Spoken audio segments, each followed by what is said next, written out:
Hi, and welcome to Interviews by Kathleen, where I dive into the fascinating worlds of authors, publishers, editors, narrators, illustrators, and more. I'm your host, Kathleen Osborne. I write science fiction romance with aliens. I have published 3 novels, and I am the founder of Transcendent Authors, a group of authors from multiple genres and countries. Together, we write anthologies. Today, it is my pleasure to introduce you to Eva Eldridge, who is from the Phoenix area. And I know you're not from the Phoenix area? I am from Tucson. Tucson! Oh my gosh, no wonder you're in charge. Well, somewhat. I'm going to ask her to tell you a little bit about her. I do know that she works with authors and she is part of the leadership of Sisters in Crime. And she runs the booth for the Tucson Festival for them. And I tell you what, it is spectacular. I'm so excited to see her there and to be there this coming weekend. So, Eva, tell us about you. I worked in the corporate world for 40 plus years, and when I retired the first time, I decided, I read. I've always read a lot. I haven't written a lot, but I've always done lots and lots of reading.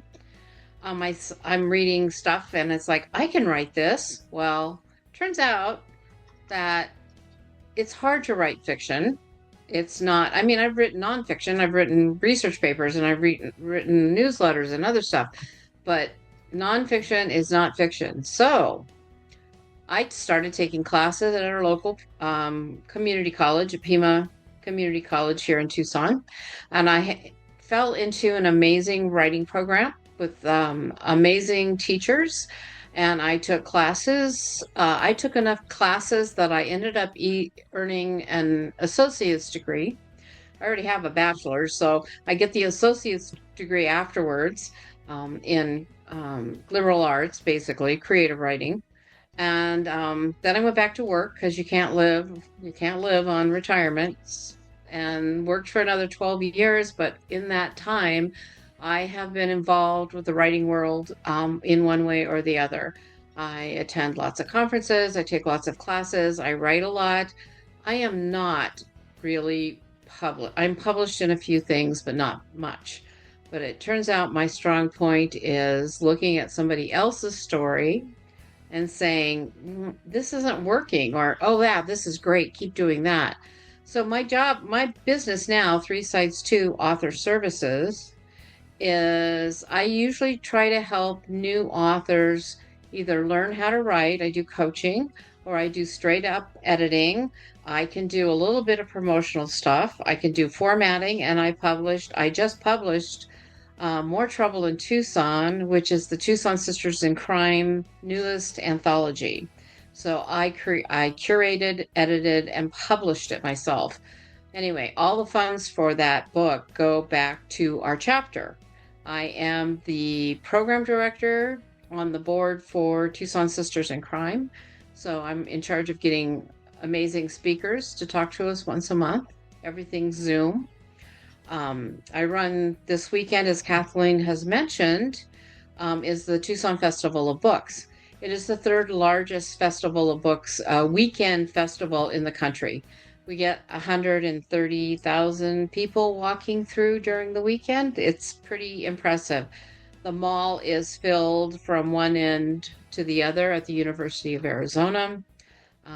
Tucson Sisters in Crime will be located at booth 426, which is in front of the main library, and we will have More Trouble in Tucson for sale there. Awesome. I heard that good news because a mutual friend of ours that introduced me to Eva is one of the writers, and she is so proud that her story is the first one in the book. So she is a wonderful person. I also wanted to say that she is a public speaker because she is coming to speak and teach at a conference that we're putting on up here in Show Low on July 31st. And it's called Wave of Change. I'm going to ask you, this is real impromptu, what do you see changing in writing right now? I see that the way things are being published has changed. If you go down a traditional track where you find an agent and submit your manuscript to one of the bigger publishers, people get their books published that way. It happens. It has to be pretty amazing, and your agent probably has to have good connections. The publishing process through traditional means is a 1 to 2 year journey. Once they accept it, there's an editing process, then that has to go onto their publishing schedule, and their publishing schedule runs a year plus out. So if you want to be traditionally published, you have to keep that in mind. Well, independent publishing is taking hold. Independent published people are being recognized.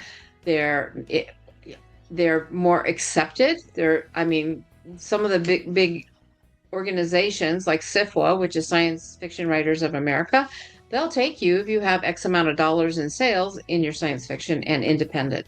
And you might know that, Kathleen, because you write science fiction, right? Mm-hmm. So I haven't seen where, I guess you can do that too with Mystery Writers of America, but they're looking for different kinds of sales. I know an independent author that has sold lots of books, and they won't let her in because they won't accept her, the record of her sales. It has to be certain things. So independent publishing is where I focus. I will edit your manuscript to try to find an agent and help with that, with the query letters and stuff. But I'm kind of more interested in seeing people do their own thing with quality work. Absolutely. I know I thought for a long time that I wanted to go traditional.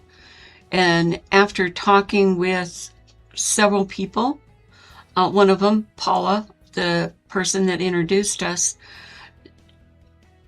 who had gone traditional, and then finding out that it takes 2 to 3 years and they can require you to change what you've written. So to me, why in the world would you want the book in the first place if you're going to change it? So, that's my thinking. So that's why I have gone independent, and because I get paid better. Oh yeah. Well, I know some pretty substantial authors and they get paid, but Kevin J. Anderson, who writes in the Dune world and a zillion other things, is doing another Kickstarter for his damn Shamble series. Mm-hmm. He made his goal was $5,000. He made that in 42 minutes. So last Kickstarter he ran, he made something like $48,000 in his Kickstarter. I can't exactly say he's my mentor, but I graduated from his publishing program. I have a graduate degree, BA, MA in publishing from Western Colorado. And, what he points out is, yes, he gets paid for the Dune stuff. He's a co-producer for the Dune movies right now. Producer, I don't know what his official title is anymore, but him and Brian Herbert, worked on those Dune movies. Anyway, he gets paid for that, but he also gets paid through his traditionally published books, but it's much slower. You get an advance. So they're going to pay you $50,000 for this book, let's say. So you get X amount on signing the contract. Then you don't get the rest. You don't get any more money until it goes to production. And then you don't get any more money until it's published. So that's over 3 years. So you spread $50,000 out over 3 years. That's not a very livable income, No, it's right? not. So I don't know. You can do, I think, getting them, you have more control as an independent, um, as independently published, but you don't get the clout, right? Mm-hmm. So you can't say I've been published by Tor. You can't say, oh yeah, Bain has my books, and you're not on their websites and you're not in their connections. So it's a harder road, but you have more control as an independent writer, author. Mm-hmm. Did I lose track of that? No, but I was going to ask you, Kickstart. Tell us what Kickstart is. Some people are not Kickstarter. aware. Kickstarter is a program where you provide, you ask people for money for a product. So it's not just for authors, it's for if you're inventing some products, whatever. It can be anything. I've seen quite a few different things on Kickstarter. And then people donate. And with Kickstarter, they don't take your money until that project is funded.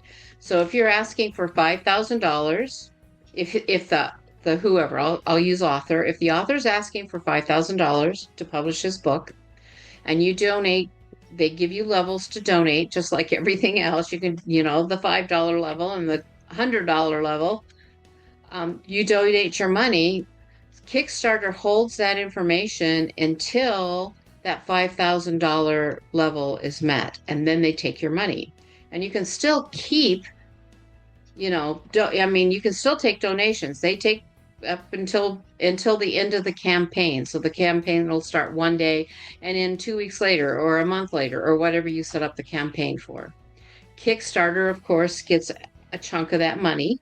Mm-hmm. And it's not a huge chunk, but they do get some of that money. But after that, it's your responsibility to produce and provide what you say you're going to do. So he's doing Dan Shamble right now. He's doing something with fishes. I just posted it on my Facebook page. I can't remember.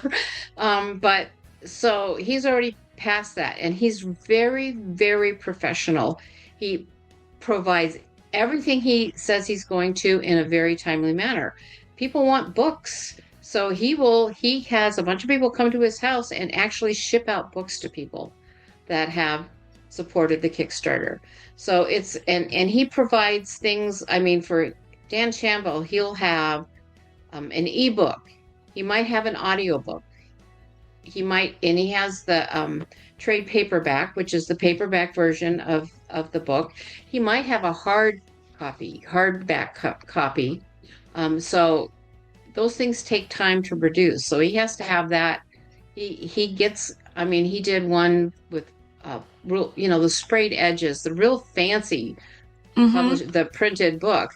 So it just depends on what you sign up for. So he gets, out of that $47,000, he probably made 25 or 30. I don't know. I really don't know that part of it, because he has to pay the publisher and he pays the people who pack his stuff, and he has to give, I think, backer kits involved with that. There's, so there's a lot of stuff involved. So Kickstarter, I think, is a great idea, but you have to have a following to make Kickstarter work for you. Yeah. Yeah.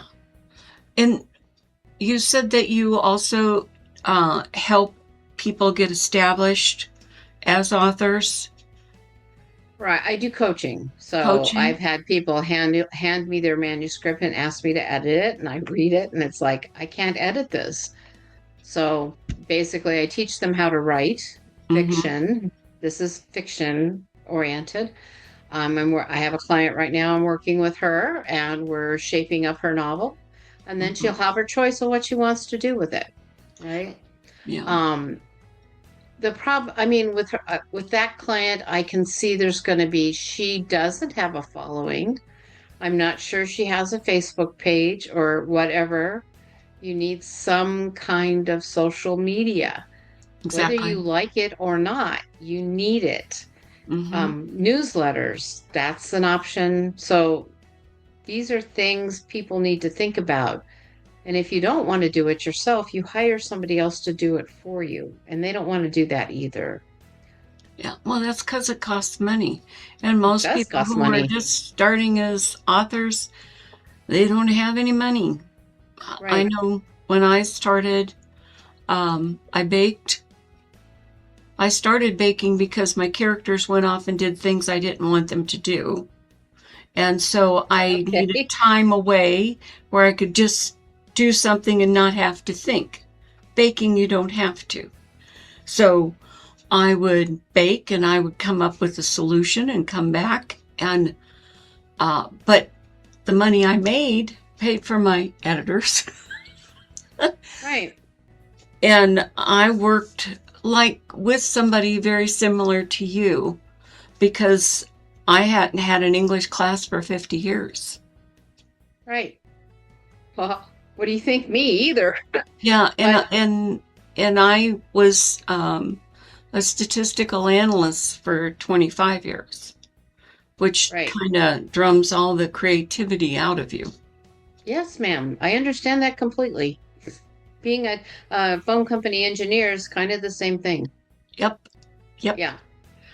You So, can't imagine spaceships when you're digging up that pedestal, right?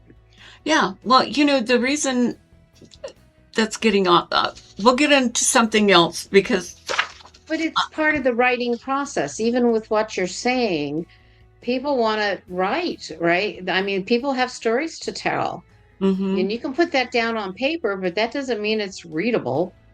No, no. And the one thing that I found out is never take it to a friend or a family member because they'll say, "Oh, Right. oh yes, yes. Oh, you wrote a book. You wrote a book. That's wonderful." They won't tell you it's crap. No, they will And you not. need help. I finally gave it to one of my friends who is a producer and she owns a film industry thing. Anyway, um, she looked at me and she said, "Kathleen, you need help." And I turned around and there was somebody standing there to help me. Right. And, That's perfect. you know, And that's why people like me, I mean, it's a hard thing to say, and it's hard to pay for it because I don't do it for free anymore. I used to, but I don't do it for free you anymore. can't. And No, it's people time. don't value it if they don't pay for it. There, Yes. there is a time when you can do something for free, but to really value something, it has to cost somebody something. It And it takes costs, practice. So you're writing, since I haven't read anything you've written yet, but you're probably not an audiobook either. no, I'm not. Okay, so for me, I don't read. This sounds terrible for an editor. I don't read books. I listen to books. I do audiobook for all my reading now, except for manuscripts. I read manuscripts on my computer. And Hmm. I mean, I'll read a whole book on my computer because ebooks for me, it's too small of a I can't see it. My eyes go too buggy, but I can read a manuscript for hours. So Hmm. it's weird. So I listen to audiobooks. So that's why I'm encouraging everybody go put your book on audio. But it's Yeah, expensive. It's very expensive. but you can also find people that do audio. I was talking to one of our volunteers. Actually, he trades with us for our graphic artists Oh, um, for our conference and festival. But he is a narrator, and he actually was a singer. So good. his voice modulation is just incredibly powerful. And he Magnesium. will, depending upon the work, depending upon the author, if he sees great potential, he's willing to barter and to just go split 50-50 on as the proceeds come in. Right. So, Royalty shares. yes, you can find people to do that. It's finding somebody that you like the way they read and the way they go over your book, all of that. Right. And it depends too upon what you write. Yes. It's Absolutely. I mean, for me, because I do so much audio, the narrator makes a big, huge difference. Mhm. And AI just doesn't have it. It's coming along. And I think AI is great, especially for nonfiction, right? Because it helps. I mean, it's for disabilities, it's great. Um, but if you're listening to a story, the narrator is a huge thing. So, um, and we were talking about, finding a person to read your stuff and give you honest feedback. Mm-hmm. It's very hard to find those people, but you're involved with the writing community. And I suggest that new writers find a community, which is hard. It's not easy. None of this is easy. If you think writing a book is easy, it's not. It's a hard process, and it's detail oriented, and there's picky things about it depending on your genre. There are rules to follow, and you're allowed to break rules, but you need to know what they are first. Yes, exactly. So find somebody who will give you an honest opinion about your writing. Mm-hmm. I have somebody who edits. I don't send out anything without my friend editing for me. She's an excellent editor, right? And she tells me when stuff doesn't work. So, you need it. I don't know, how do you find that? You can join a Facebook group, right? There are beta readers. There's a beta reader group on Facebook if you need. Yes. And there's other things. There's, if you write fantasy, there's finish your fantasy novel group. And that woman who runs that is pretty amazing. I've been following her for a while. She gives really good advice in a nice way. but Mm-hmm. she's not invested in your friendship or your family. So Yeah, and it did take me a while to find somebody because I started writing in 2020. So okay. and it was all new, like you. I wrote nonfiction only, statistical and religious and stuff like that. So coming into fiction, and I'm saying this for those people who are listening and watching, don't give up.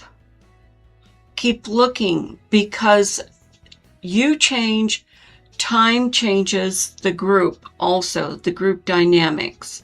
Like Right. the gal who moderates the group I belong to here locally, she also moderates another group.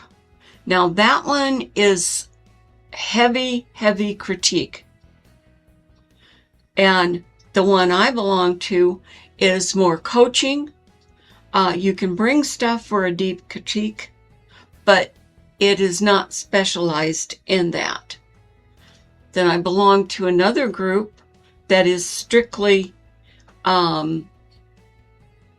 it's scriptorium. It's a combination fantasy, science fiction. Mm-hmm. So if you don't write in that genre, you're not welcome. Oh, okay. Because Well, it is a specialty in how you actually do the writing and the absolutely. techniques. And that's why they do that. And they keep it to a small number. So when you come there, you get a deep critique. That's good. So I find that in my process of going through PIMA, a lot of the writing classes I took were workshop classes, which means you turn in a short story or turn in a chapter of your novel, and they are critiqued. So Mm-hmm. you read 3 or 4 people, you have a week or whatever, and you do a critique on them. So, and you learn how to critique. Yes. And you learn what, from other people's writings, you learn what not to do, and you learn what to do sometimes. Now she didn't really care for genre writing. Our teacher mostly didn't care for genre writing, But some of us still insisted on doing that. But still, the critiquing is it's the same rules when you're talking about craft, right? It's the same craft rules, punctuation and spelling and certain grammar things and point of view. Point of view is huge. So that carries across the genres, right? Mm-hmm. But so my writing group, which I don't have after COVID, it kind of fell apart after COVID, and we haven't got back to it. But I was the only one who would submit science fiction to my writing group. And they're like, I don't know what to do with this. It's like, it's character based. You do it exactly the same way as you do literary fiction. There's no difference in that. Mm-hmm. Though people think there is. Just because it's on a planet that isn't Earth, it doesn't change the fact that you still have a character. Exactly. Exactly. Because when I look at mine are character driven. They need to be. Yeah. And one of the things that I also went through was the right practice. I don't know if you've ever heard of it. It is an international group. It's online, but that's where I kind of started before I finished my opus that I wrote. That was so terrible. Turned out it was 3 books. That's what it was. That's why it was terrible. But, so if you can't find something local, find something like that. Or even call somebody like you. Contact Eva.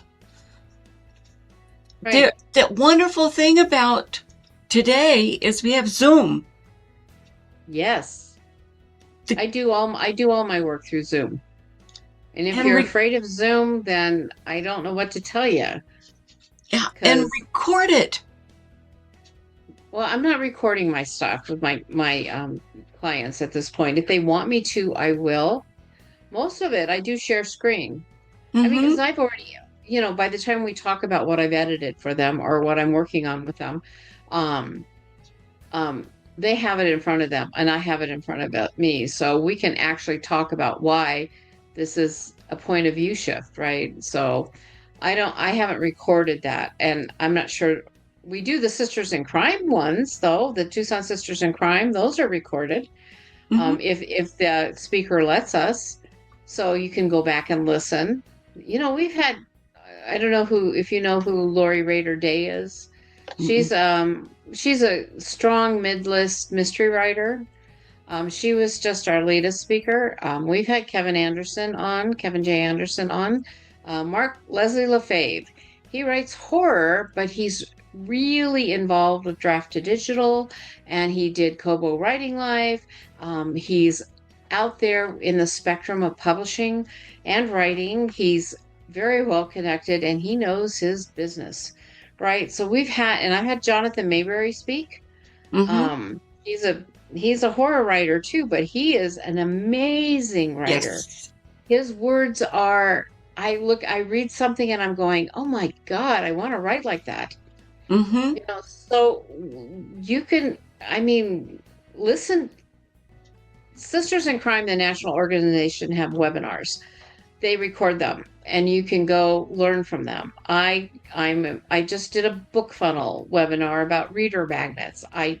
So part of the learning process, like what you did online, is out there. There is so much stuff out there that you can sign up for their newsletter, and then you'll find out you can do this. They have this training and they have that training and they have this stuff and that stuff. And through that, you meet other people. It's networking. Exactly. And I can't emphasize that enough. I can't emphasize enough that you need somebody like Eva in your toolkit as an author. Everybody needs somebody like her, because you are not going to be successful if you do your own editing.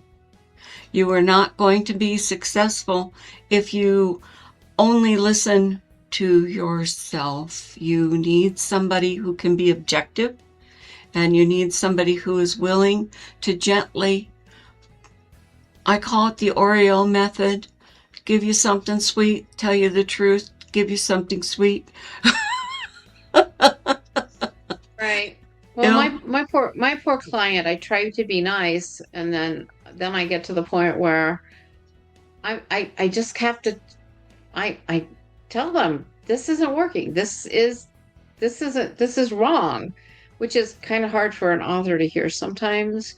But Mm-hmm. it's like, it's usually I don't do that until they've done the same thing over about 3 or 4 times, and I've told them 3 or 4 times, and it's like, no, you can't do it that way. But I try not to be. I mean, there's always good things too. So as a critiquer, you need to find somebody who's going to tell you what you're doing well, right? Exactly. She can write a hell of a love scene. I mean, every one I've read is good, and I don't have a problem with any of her love scenes because she's writing a romance. Um, and it's like I hardly ever have to correct anything in those. It's just the rest of the storyline. So she does amazing at that. And then I can't, the dialogue punctuation doesn't always work. So, Mm-hmm. it's simple. And those are simple things for me because Mm-hmm. I don't know, all those classes drilled that into my head. So, anyway, Exactly. yes, find somebody that's going to tell you the truth without being nasty about it, right? Exactly. I've heard stories from people who go to grad school. They go for their MFAs and they're in the writing programs. And they are beaten to death by the critique groups, right? They're horrible and they're mean, and there's no point in that. This lady that I'm working with has a story, and it's not a bad story, right? It really is not a bad story. So,